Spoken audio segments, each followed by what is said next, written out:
Alors, suite de la vidéo sur le dernier round d'enrubanage distribué hier,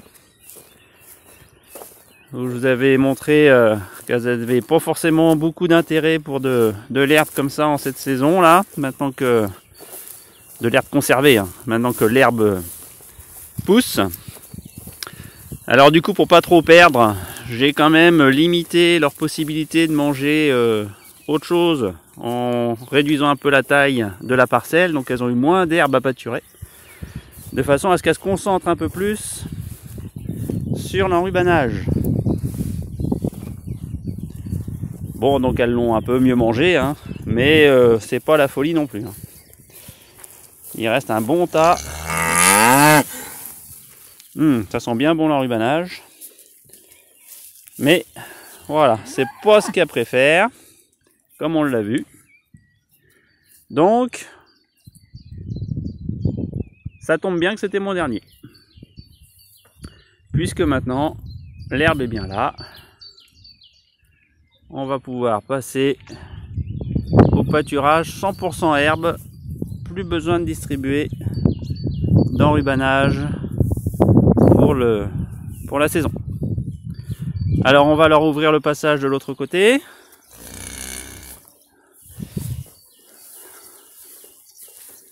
On va revoir le petit veau qui est né hier aussi là. Il est près de la porte au fond là-bas avec sa mère.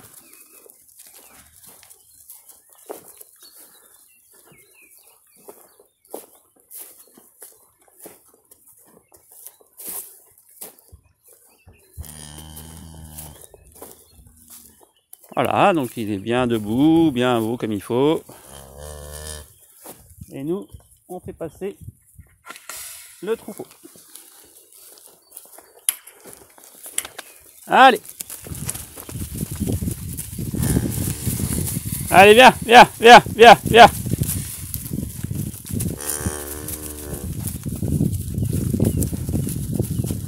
Vous voyez, bien maternelle la maman, hein, elle part pas, elle reste avec son petit.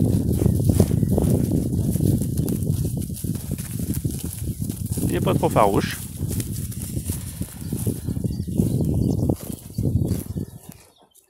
Voilà, donc on va laisser ça ici.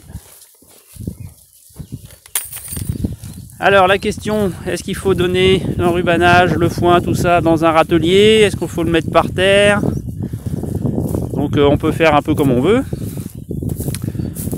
L'avantage de le mettre par terre, c'est que ça coûte moins cher, puisqu'il n'y a pas besoin d'avoir un râtelier. Le petit inconvénient entre guillemets, c'est qu'il y a un peu de perte.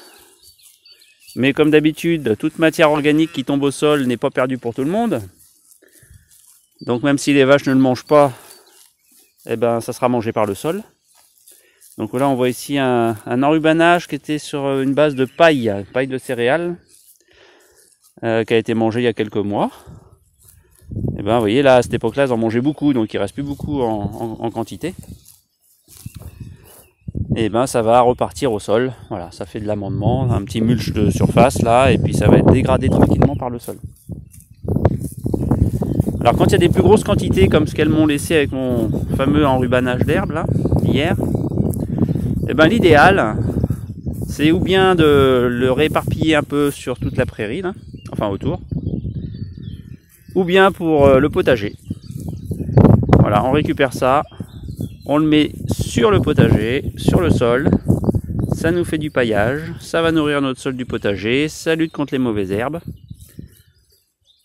ça donne à manger au sol, c'est important. Il faut d'abord nourrir le sol avant d'espérer récolter des légumes, hein, en tout cas des beaux légumes. Donc rien ne sera perdu, même si les vaches l'ont pas mangé. Bon, dans l'idéal, c'est d'éviter que ça nous coûte trop cher de nourrir les vaches. Donc ramasser de l'herbe, la mettre en round, la redistribuer, il faut le tracteur, ça coûte du gasoil. Donc si c'est effectivement juste pour mettre sur le sol, c'est pas très intéressant.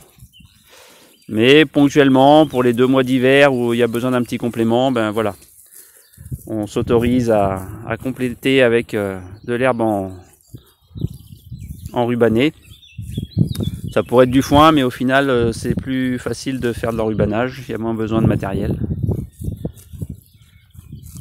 Donc, c'est fini pour l'enrubanage, on n'en parle plus. Maintenant, le coût alimentaire, c'est que de l'herbe, donc c'est égal à 0 si on enlève juste le prix du bail pour payer la location du terrain ou l'emprunt bancaire. Mais une fois que l'emprunt sera complètement payé, l'herbe c'est du soleil, du carbone qu'il y a dans l'atmosphère et de l'eau.